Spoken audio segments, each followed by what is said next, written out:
জীবনে লেখাপড়া করতে হয়, মাথা রাখতে হবে জীবনের জন্য লেখাপড়া, লেখাপড়ার জন্য জীবন। তোমাদেরকে একটু সামাজিকতা শিখতে হবে, বন্ধু বান্ধবদের সাথে মিশতে হবে, হ্যাঁ, বোল্ডলি সাহসী হইতে হবে, ঘরের অন্যান্য কাজ পারতে হবে, লেখাপড়া জীবনে কিভাবে অ্যাপ্লাই করতে হয় সেটাও জানতে হবে। খালি সারাদিন ঘরে বসে লেখাপড়া করা এটা উচিত না, এবং এটা কোনো মানুষের জীবন হইতে পারে না। হ্যাঁ, মানুষের জীবনে সবকিছু করতে হবে, সাইকেল চালাইতে পারতে হবে, সাঁতার শিখতে পারতে হবে, হ্যাঁ, ক্রিকেট খেলতে পারতে হবে, ফুটবল খেলতে পারতে হবে, গাছে উঠতে পারতে হবে, ডাব নারিকেল পারতে হইতে পারে, ডাব নারিকেল কাটতে হবে, মাছ ধরতে হবে, মাছের বাজার থেকে মাছ কিনে আনতে হবে, মাছ কাটতে হবে, মুরগি কাটতে হবে, রান্না বান্না শিখতে হবে, নিজের কাপড় চোপড় ধুইতে হবে, ঘর বাড়ি পরিষ্কার করতে হবে, আরেকজনের সমস্যা সমাধান করার জন্য উদ্যত হইতে হবে, নিজের ঘরকে পরিষ্কার পরিচ্ছন্ন রাখার জন্য নিজেকে কাজ করতে হবে, এগুলো শিখতে হবে। তোমরা কি মনে করো খালি লেখাপড়া করলে মানুষ হবে? কেউ যদি এটা মনে করে থাকো, আর কোনো বাবা মা যদি এটা মনে করে থাকে, তোমরা সবাই ভুলের মধ্যে আছো।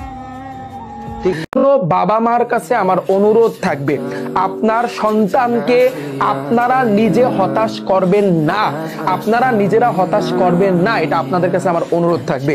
আপনারা যদি বিগত বছরে একটু সার্চ দিয়ে দেখেন যে বাংলাদেশে কত শিক্ষার্থী এই এসএসসি পরীক্ষার রেজাল্টের জন্য তারা যে ভুল পথটা বেছে নিছে, আপনাদের কাছে অনুরোধ, ওদের মেন্টালিটিটা আপনারা বুঝবেন না। যেমন আমি যখন এসএসসি পরীক্ষা আমার রেজাল্ট দিছে, তখন আমার মন মানসিকতা কিরকম ছিল, তখন আমার বুকটা ধরফর করতো।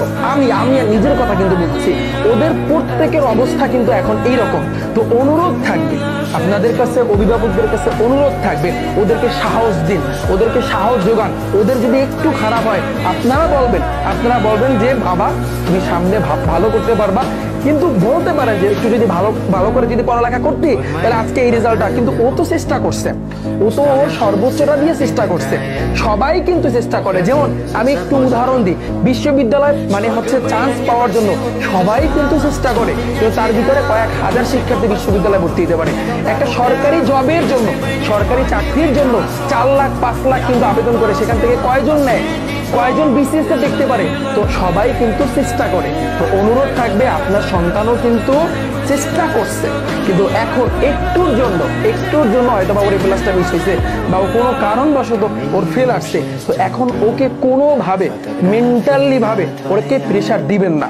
বাহিরের মানুষ তো প্রেশার দিবে, বাট আপনারাও যদি দেন, এটা আপনাদের কাছে আমার অনুরোধ থাকবে। এবং ভাইয়েরা যারা আছো, আমি তোমাদের উদ্দেশ্যে বলতেছি, কোনোভাবে হতাশ হওয়া যাবে না, বুকে সাহস রাখতে হবে।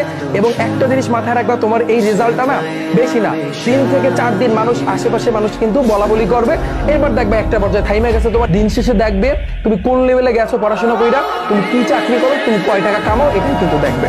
তো তোমার জীবনে এখানে যদি ব্যর্থ হও, বহুত পথ আছে, বহুত ওয়ে আছে। আমি এই ওয়েগুলোর কথা কিন্তু আমি একটা ভিডিওতে বলছিলাম, অনেক ওয়ে আছে। ইনশাল্লাহ যারা এইচএসসি তে উঠবা আমাকে পাবা, আমি আছি তোমাদের সাথে।